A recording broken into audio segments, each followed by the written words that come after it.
그리고 우리는 그들 각각에 대한 비디오 확인을 가지고 있습니다. 우크라이나 대통령 젤렌스키는 앙카라 정상회담에서 나토를 하나로 묶는 강력한 연설로 큰 반향을 일으켰습니다. 젤렌스키가 터키에 도착한 순간의 차이를 보세요. 젤렌스키의 단호한 태도는 백악관에서 트럼프와의 격렬한 토론 이후의 사건들이 러시아에 대한 현재의 상황을 얼마나 변화시켰는지를 보여줍니다. 우리는 젤렌스키의 연설 중에 무슨 일이 있었는지, 그가 6월에만 약 2만 8천 명의 러시아 군인이 전투에서 우크라이나 군대에 의해 무력화되었다고 상세히 설명한 내용을 공유할 것입니다. 그는 말합니다. 단지 6월에만 거의 2만 8천 명의 러시아 군인이 제거되었고 그들 각각에 대한 비디오 확인이 있습니다. 압도적인 다수는 드론에 의해 타격을 받았습니다. 그리고 솔직히 우리는 이것에 대해 자부심을 느끼지 않습니다.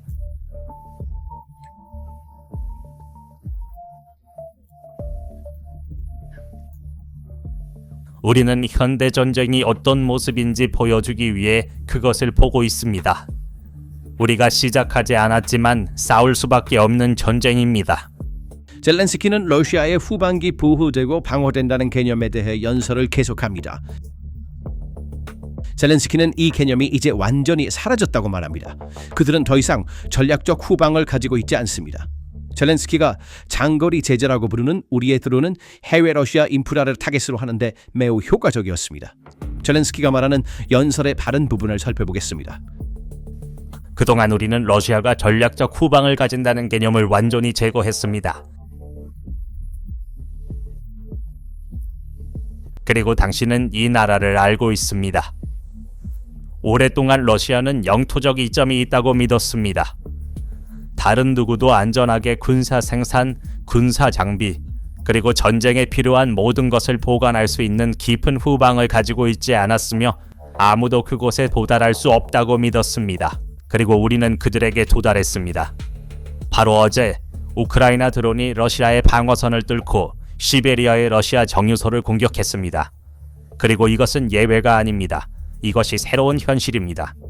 그리고 우크라이나에 의해 공격받지 않은 러시아의 주요 정유소는 남아있지 않습니다.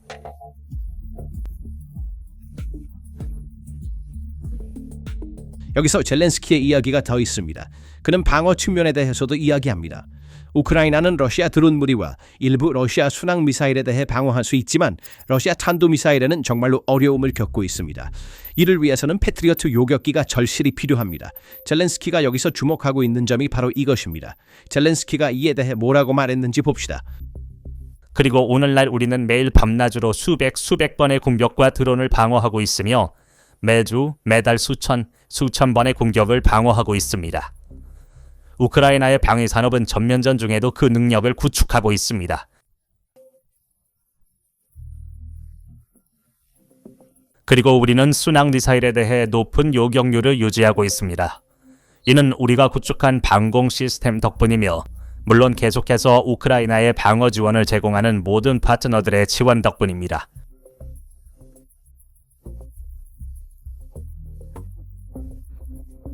정말 감사합니다. 그리고 질문이 있습니다. 정말로 믿으십니까? 이 정도의 방어 능력을 가진 나라와 국민을 나토 밖에 두는 것이 정말로 옳다고 믿으십니까? 젤렌스키는 이어서 하지만 보세요. 우리가 나토를 돕고 싶어하는 분야가 있습니다. 라고 말합니다. 참 흥미롭지 않나요? 도널드 트럼프는 그곳에서 나토를 공격하는 데 시간을 보냅니다. 한편 젤렌스키는 오늘날 이로 인해 우크라이나는 세계에서 가장 크고 가장 발전된 드론 전쟁 능력을 보유하고 있으며 우리는 드론 거래 이니셔티브를 통해 이 능력을 파트너들에게 제공하고 있습니다. 그러고 나서 그의 연설의 한 부분에서 그는 말합니다.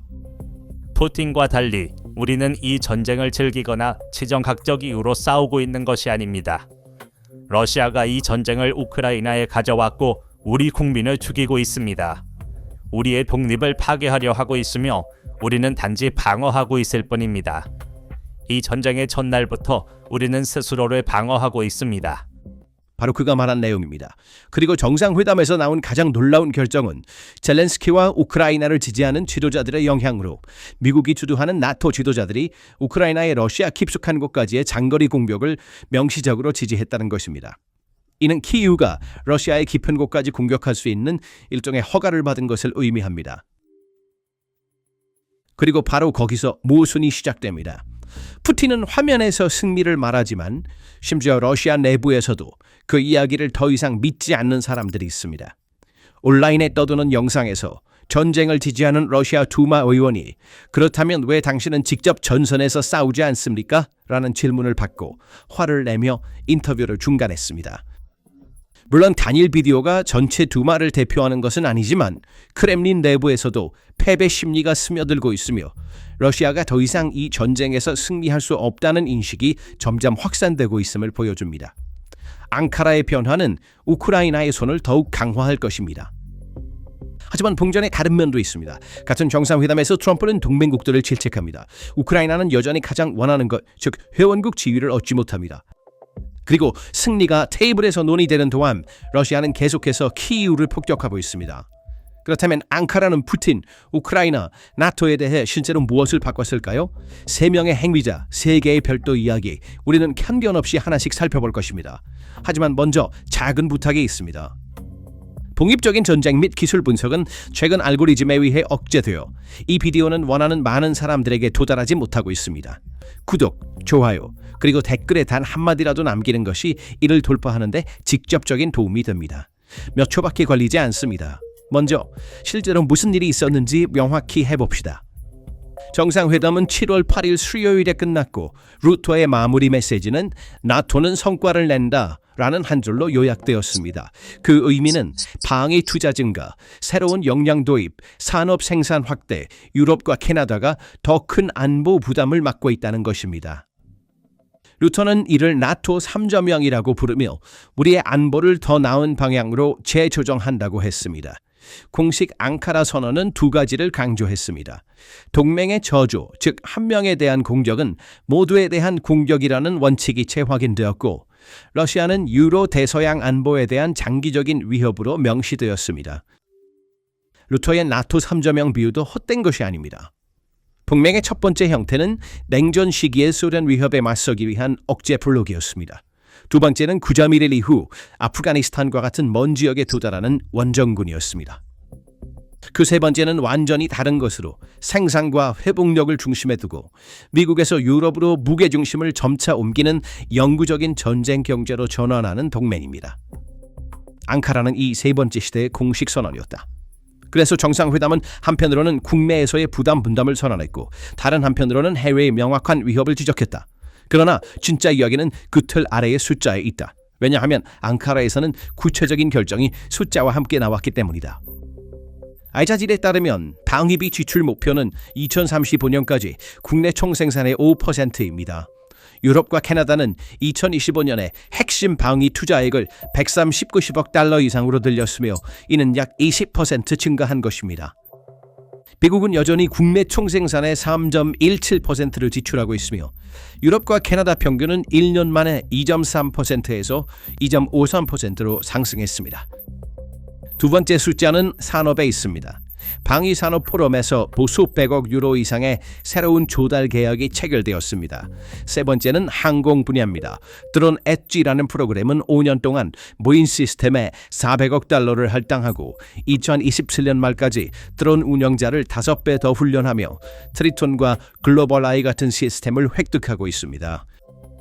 그리고 네 번째, 가장 덜 논의되었지만 아마도 가장 전략적인 연료 저장 및 분배 인프라를 현대화하고 동부 측면으로 새로운 파이프라인을 확장하기 위한 270억 유로의 투자입니다.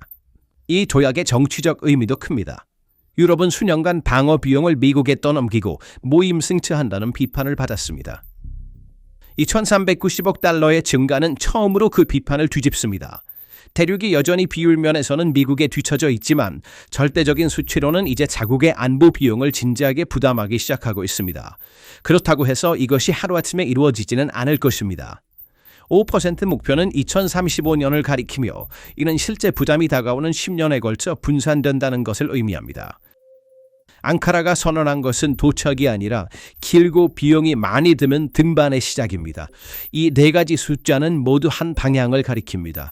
동맹은 일시적인 조치가 아니라 영구적인 군사산업 동원을 선언하고 있습니다. 이제 첫 번째 질문으로 이것이 러시아와 푸틴에게 무엇을 의미하는가? 답은 두 가지로 나뉩니다. 한편 모스크바는 직접적인 표적이 되고 있습니다. 선언문에서 장기적인 위협으로 선언된 것 외에도 두 가지 큰 결정은 러시아의 두 가지 강력한 카드, 즉 러시아의 에너지 및 물류 지렛대에 맞서 동부 전선에 도달하는 연료 파이프라인과 러시아의 드론 우위를 겨냥한 400억 달러 드론 프로그램을 정확히 겨냥하고 있습니다. 우리가 처음에 언급한 장거리 타격 지원과 결합하여 상황이 명확해집니다. 러시아의 에너지 카드, 드론 우위, 그리고 그 깊이의 무적성이 동시에 시험받고 있습니다. 러시아가 더 이상 전략적 깊이를 주장할 수 없다는 것은 기술적인 측면도 있습니다. 우크라이나는 최대 3,400km까지 도달할 수 있는 FP-1 장거리 드론과 탄도미사일이 장착된 FP-5 같은 도구를 가지고 있습니다. 이 범위는 러시아가 가장 안전하다고 생각했던 지역으로 전쟁을 옮기는 지렛대입니다. 하지만 동전의 다른 면도 봐야 합니다. 크렘린은 물러서지 않았습니다. 대변인 페스코프는 그들이 정상회담을 면밀히 주시하고 있으며 사전 발언들이 대립적이고 건설적이지 않았다고 말했지만 러시아는 여전히 대화에 열려 있다고 덧붙였습니다. 페스코프는 또한 우크라이나의 유조선과 에너지 인프라에 대한 공격을 국제 에너지 시스템에 대한 테러로 규정했습니다. 여기에는 중요한 뉘앙스가 있습니다. 이 테러라는 명칭은 러시아의 입장입니다. 반면에 우크라이나와 서방은 같은 공격을 전쟁을 재정적으로 지원하는 정당한 군사 목표로 보고 있습니다. 또 다른 페스코프의 경고는 핵 차원을 언급했습니다. 그는 핀란드를 따른 발트 국가들이 핵무기 배치를 허용하는 것이 그들의 안보를 강화하지 않을 것이며 러시아가 대응 조치를 취하도록 강요할 것이라고 말했습니다. 그래서 크렘린은 동부 전선의 모든 새로운 단계를 긴장 구조의 구실로 삼습니다. 그리고 그림 속에는 기회의 창도 있습니다. 트럼프는 평화 노력을 계속하고 있으며 주말 동안 푸틴과 전화 통화를 했고 해결책이 생각보다 가까워졌다고 말했습니다. 그래서 모스크바에게 전망은 양면적입니다. 한쪽에는 강화되는 동맹이 있고 다른 쪽에는 미국을 통한 협상의 문이 여전히 열려 있습니다. 여기에는 실제로 역설이 있습니다. 한 손으로는 유럽을 통해 우크라이나에 무기를 제공하는 트럼프가 다른 손으로는 푸틴에게 전화를 걸고 있습니다. 이 이중성은 키이우를 불안하게 하고 그들의 머리 위로 거래가 간요될 것이라는 두려움을 불러일으키며 그의 동맹국들을 당황하게 합니다. 동맹이 러시아를 위협으로 선언하는 동안 동맹의 가장 강력한 회원국은 강화를 칭송하고 있습니다. 푸틴을 가장 괴롭히는 것은 압력이 한 곳에서 오는 것이 아니라는 점입니다. 앙카라의 결정은 러시아를 세 방향에서 동시에 압박하는 그림의 일부입니다. 흑해에서 해상 지배력을 잃고 서쪽과 북쪽에서 동맹의 고리가 조여오고 있으며 국내에서는 전쟁의 경제적 부담과 씨름하고 있습니다. 정상회담은 이 세 가지 전선을 모두 심화시키는 결정을 내렸습니다. 그래도 모스크바에게 완전히 어두운 그림은 아닙니다.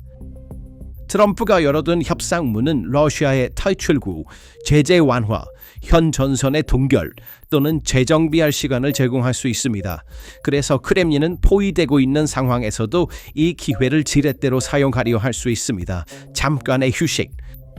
좋아요, 한 달러 댓글, 구독은 이 비디오가 훨씬 더 많은 사람들에게 도달하는데 직접적으로 도움이 됩니다. 왜냐하면 이제 두 번째 질문으로 넘어가고 있기 때문입니다. 이 정상회담이 우크라이나의 진정으로 의미하는 바는 무엇일까요?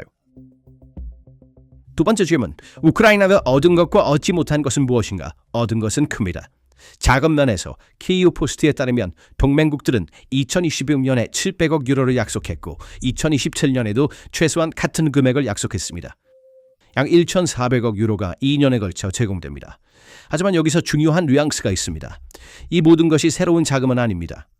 기존의 양자 프로그램과 유럽연합의 900억 유로 우크라이나 대출이 포함되어 있으며 이 약속은 31개 동맹국을 포함합니다. 왜냐하면 미국은 트럼프와 함께 직접적인 군사 기부를 중단했기 때문입니다. 이 수치를 둘러싼 협상도 순탄하지 않았습니다.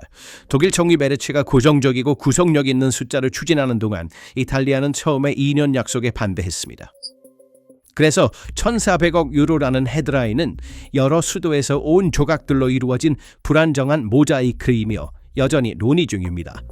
두 번째 이득은 지위에 있습니다.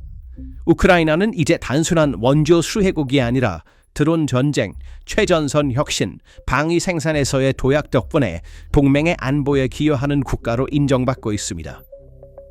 이는 일방적인 원조 관계의 종말을 의미합니다.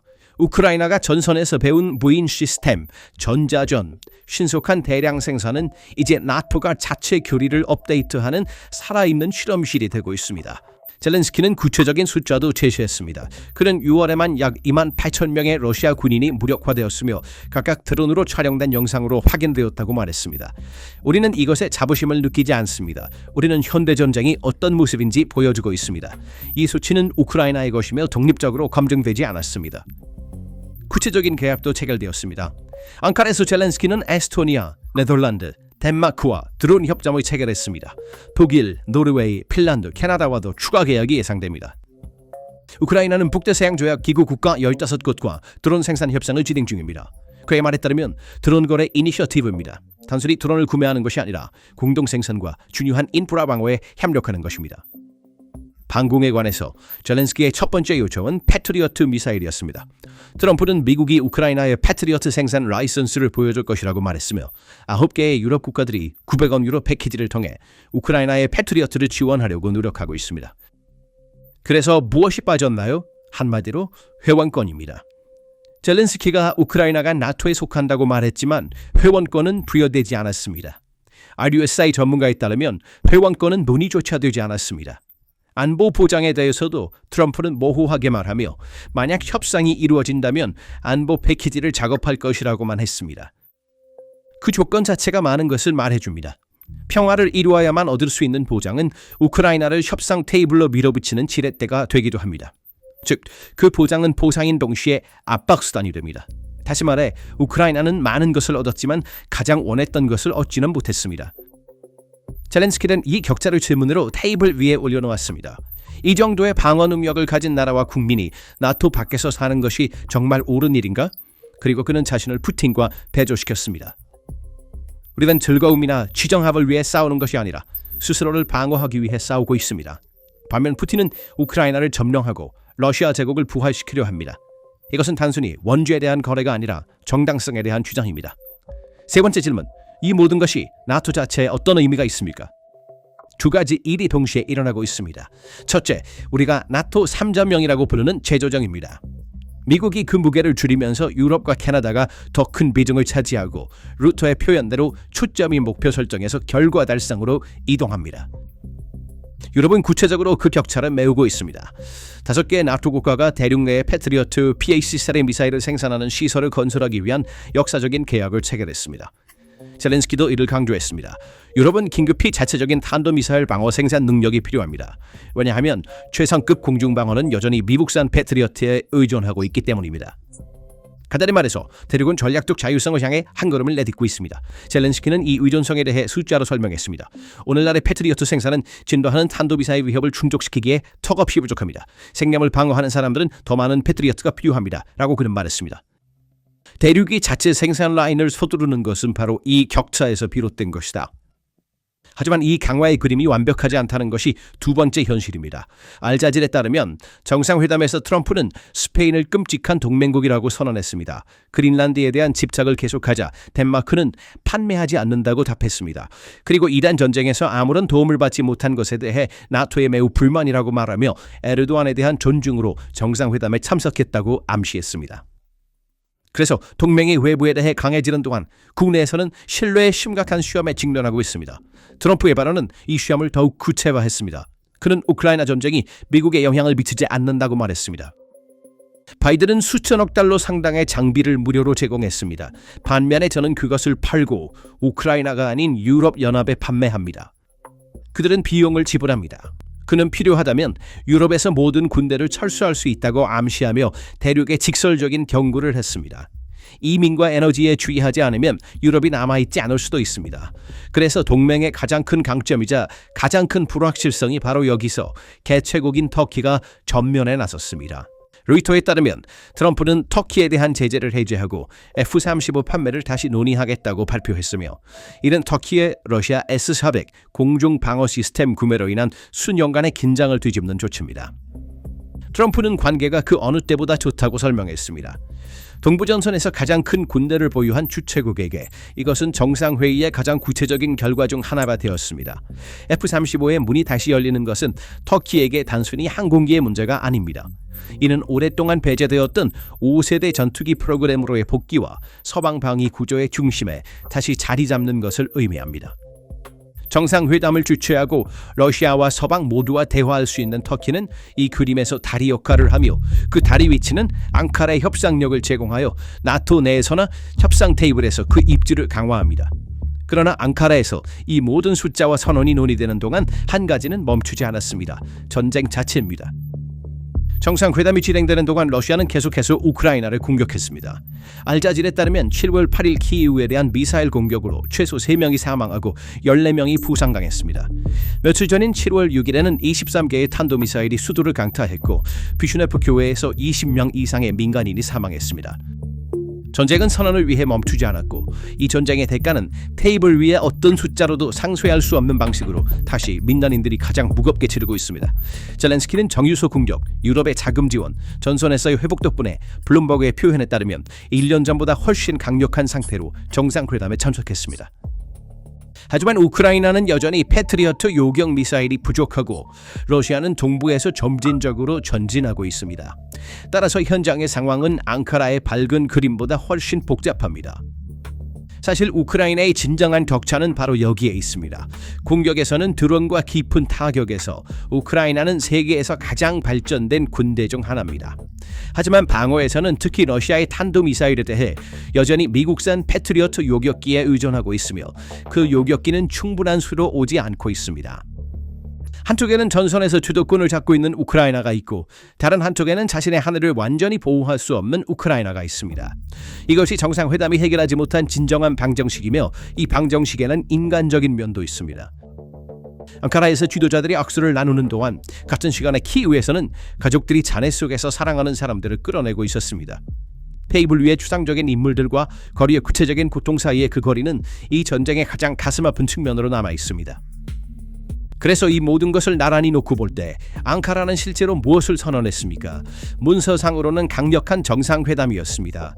나토 3.0, 140억 유로, 기여하는 우크라이나, 동쪽으로 뻗는 파이프라인, 거대한 드론 프로그램.